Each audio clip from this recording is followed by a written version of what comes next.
Como é que é, pessoal? Bem-vindos a mais um vídeo, espero que esteja tudo bem convosco. Eu já há uns dias que não falava de investimentos aqui no canal, já há uns dias que não exploro algumas notícias, principalmente da guerra e também de criptomoedas. Hoje volto a isto e há tanta coisa para dizer que eu vou basicamente fazer dois vídeos de seguida. Vou lançar um hoje e provavelmente lanço um amanhã e gravo aqui os dois de seguida. E antes de começar a falar da guerra, que é obviamente muito importante, outros pontos que eu acho que são importantes de analisarmos aqui hoje. Primeiro, a China está a começar a ter um número de infecções por Covid maior do que o normal. E a política da China é zero. A partir do momento que existe alguma coisa, é fechar.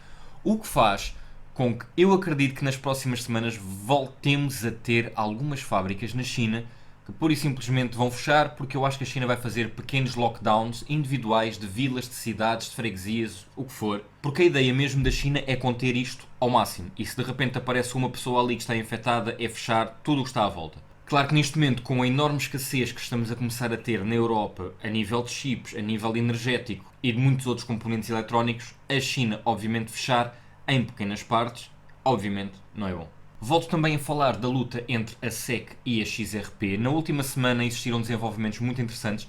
Lá está, eu não sou um especialista de um ponto de vista legal do que é que está ali a passar, mas andei a ler bastante, vi alguns peritos e aquilo que parece começar a transparecer é que a SEC realmente não conseguirá ganhar. E li alguns artigos de alguns especialistas a dizerem que muito provavelmente até outubro, novembro, a XRP, a Ripple, conseguirá ganhar este processo. E ao ganhar este processo, cria-se realmente um grande precedente. Outra questão também importante nos Estados Unidos a nível legal é que os Estados Unidos está a tentar passar uma lei que obrigue todas as redes blockchain que tenham criptomoedas a passarem para um Proof of Stake. O que faria com que Bitcoin, das duas uma, ou passasse para Proof of Stake, o que não vai acontecer, ou então de alguma forma ser proibida nos Estados Unidos. Agora, o quão proibido será, essa é outra questão. Será uma questão de mineração? Será uma questão de poder utilizar? A parte de utilizar será obviamente muito difícil, se calhar irão atrás da parte da mineração. Lá está, é uma lei que até pode nem sequer passar, mas que, passando, eu acredito que quase todas as moedas o conseguirão fazer, todas aquelas que ainda sejam Proof of Work, mas Bitcoin será mesmo muito difícil fazer esta alteração. Eu diria mesmo quase impossível e quase sem lógica. Eu semana passada falei ainda aqui de ETFs que estavam a comprar ações de empresas russas muito, muito baratas e para terem em conta que vocês podem ter desses ETFs e pode fazer parte da vossa estratégia ou não comprar ações de empresas russas, até nem é só uma questão de vocês estarem contra a guerra, vamos supor. É também uma questão de nós não fazermos a mínima ideia de quando é que estas empresas russas voltarão a subir e a voltar aos níveis a que estavam antes para realmente termos aqui muitos lucros nestes ETFs. O que é importante é que muitas bolsas internacionais estão a proibir os ETFs de fazer essas compras. E não nos podemos esquecer também que a bolsa russa está fechada desde o dia a seguir à invasão, portanto desde dia 25 de fevereiro. Também não nos podemos esquecer que neste momento ainda existem muitos ricos e grandes investidores russos que estão a conseguir fazer investimentos mesmo com as bolsas fechadas. E com isto o que eles estão a fazer é ou estão a comprar ações de empresas russas muito baratas ou então estão a comprar lá fora antes que o seu dinheiro desvalorize ainda mais porque a moeda russa continua a desvalorizar. Esta semana foi também uma semana muito importante numa estatística muito simples. Esta foi a semana em que entrou mais dinheiro para fundos de investimento com criptomoedas em Bitcoin e em Ethereum. É a semana do ano onde entrou mais dinheiro e bateu até muitas semanas do ano passado. O que quer dizer que há claramente um acumular de pessoas com muito dinheiro que estão a acumular Bitcoin e Ethereum. E se neste momento temos aqui um mercado, como eu já analisei nos episódios anteriores de notícias, que não está em pânico, mas está receoso, e então muitas destas moedas mais importantes como Bitcoin e Ethereum estão praticamente a fazer uma viagem quase horizontal, sobe e desce, mas nada de grandes picos. Este acumular pode fazer com que daqui a uns tempos volte a subir e as pessoas que realmente acumularam muito tenham mesmo grandes ganhos. Claro que se isto escalar para um conflito internacional, então não há estatística possível, não há análise possível. Tanto por um lado podemos ter as pessoas a mudar completamente para criptomoedas porque tudo o resto vai cair, ou então pura e simplesmente as pessoas vão tentar tirar todo o seu dinheiro e guardar todo o seu dinheiro. É muito difícil perceber qual é que é a escala do conflito que poderemos ter à frente e qual será a reação das pessoas. Pelo meio, nos últimos dias tivemos vários anúncios de fundos que foram criados por criptomoedas, por fundações com criptomoedas, mesmo vários, que é só salientar que a Avalanche vai iniciar um fundo muito, muito valioso, para desenvolvimento a nível de metaverso. E de salientar ainda que existiram vários, eu não vou aqui salientar um em específico, mas existiram vários fundos de criptomoedas de segunda camada à volta de Ethereum que estão neste momento atrás de desenvolvimento de NFTs, de gaming, de metaverse e que foram anunciados nos últimos dias, mas uma quantidade mesmo muito significativa de segundas camadas de Ethereum. Agora, regressando à guerra, porque a guerra é muito importante de um ponto de vista económico neste momento.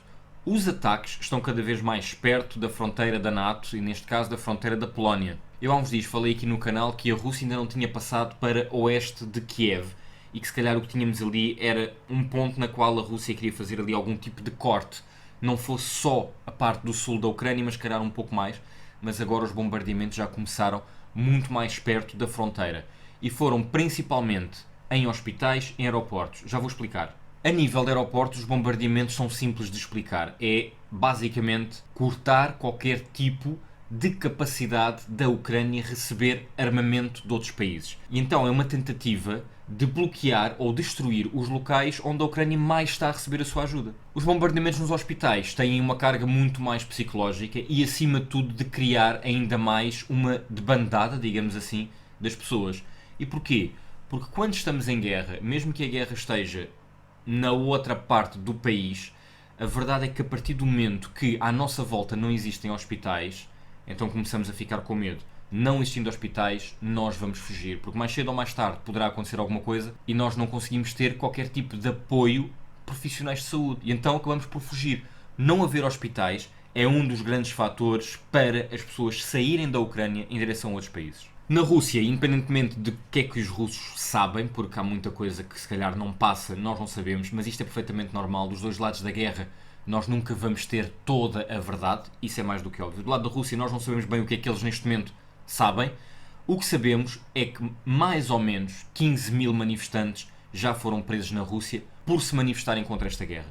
15 mil pessoas é mesmo muito. No entanto, também é preciso perceber que, muito provavelmente também devido a toda esta questão de muita informação não chegar aos próprios russos, as últimas estimativas apontam para que apenas 1/4 da população russa esteja contra a guerra, o que quer dizer que os outros 3/4 podem ou pura e simplesmente achar que a guerra é totalmente legítima ou não perceber ainda bem, porque ainda não receberam essa informação, de quais é que vão ser as consequências para o mercado, para a sua carteira, para o preço das coisas, para muitas outras coisas no futuro.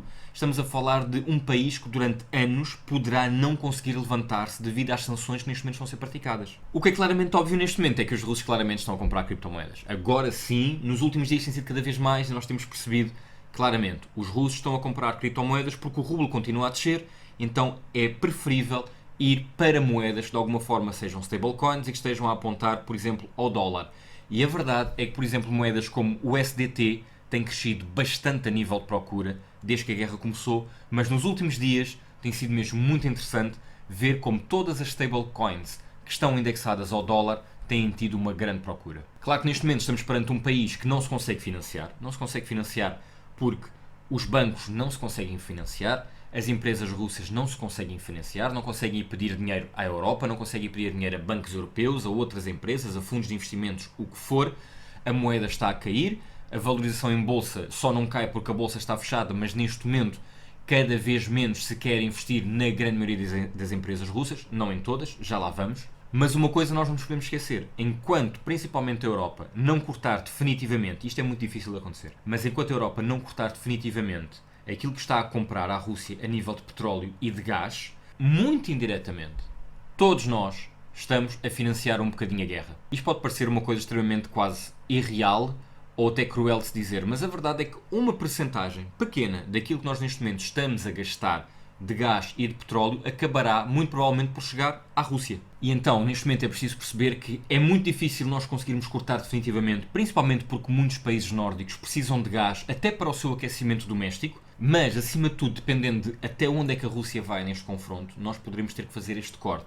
E se fizermos este corte, obviamente vamos ter que fazer aquilo que já foi feito pela Europa em muitos outros momentos críticos, que é, vamos ter que de alguma forma limitar o consumo de cada pessoa a esses bens. Um estudo que eu achei muito interessante e que foi lançado há uns dias, penso que na sexta-feira passada, diz-nos que a Europa, até ao fim do ano, só até ao fim do ano, para tentar retirar o máximo de dependência possível de gás e de petróleo russo, irá gastar a mais 75 mil milhões de euros. Se juntarmos a isso o custo adicional que os países europeus vão gastar em defesa, em ajuda aos refugiados e também a combater os preços com ajuda ao povo caso seja necessário, então o estudo aponta para pelo menos, só até o fim deste ano, 175 mil milhões de euros. É muito dinheiro. Pessoal, ainda antes de terminar, só um bocadinho para falar aqui uma vez mais do B2Me Earn. Não se esqueçam, vocês podem se inscrever na B2Me com o meu código em baixo. Eu agradeço, vocês ganham bónus e podem começar a utilizar as várias funcionalidades que a B2Me tem. A B2Me tem o Launchpad que eu já falei aqui várias vezes. Tem as questões dos cartões Mastercard em cripto para débito direto. Tem o B2Me Pay, tem o Wallets e tem muitas outras coisas. Para mim, neste momento, uma das coisas mais interessantes é o B2Me Earn, em que vocês podem colocar aqui as vossas moedas para fazer staking e ganhar com isso. Se vocês não quiserem ganhar o reward em B2Me Tokens, aquilo que vocês têm são estas percentagens e recebem semanalmente, mas se quiserem ganhar o reward em B2Me Token, vocês ganham mais 2% em todas as moedas. E isto é fixe, principalmente porque há aqui algumas bastante interessantes, por exemplo, 14% ao ano com Polkadot, 20% com Kusama, 22% com Kava, 14% com B2Me Token e as últimas que entraram aqui e que também são bastante interessantes, Avalanche, Polygon e Luna. São as últimas 3 que entraram esta semana. A cena fixe é como vocês ganham diariamente e fazem o autocomposto. Vocês, vamos supor, estão a ganhar, vocês ganham todos os dias um bocadinho de B2Me Token, com o que estou a ganhar, por exemplo, com este staking Polkadot, e imediatamente entra por aqui. Então aquilo que vocês estão a ganhar aqui em B2Me Tokens, depois vão a seguir fazer staking desses próprios B2Me Tokens e também ganhar 14% ao ano e também sempre de forma diária. Pessoal, espero que tenham gostado deste. Amanhã novo vídeo, porque senão isto ficava demasiado grande num só, mas há mesmo muitas novidades a acontecerem a nível de criptomoedas, a nível de ações, por isso amanhã novo vídeo. Pessoal, espero que tenham gostado. Grande abraço. Até à próxima.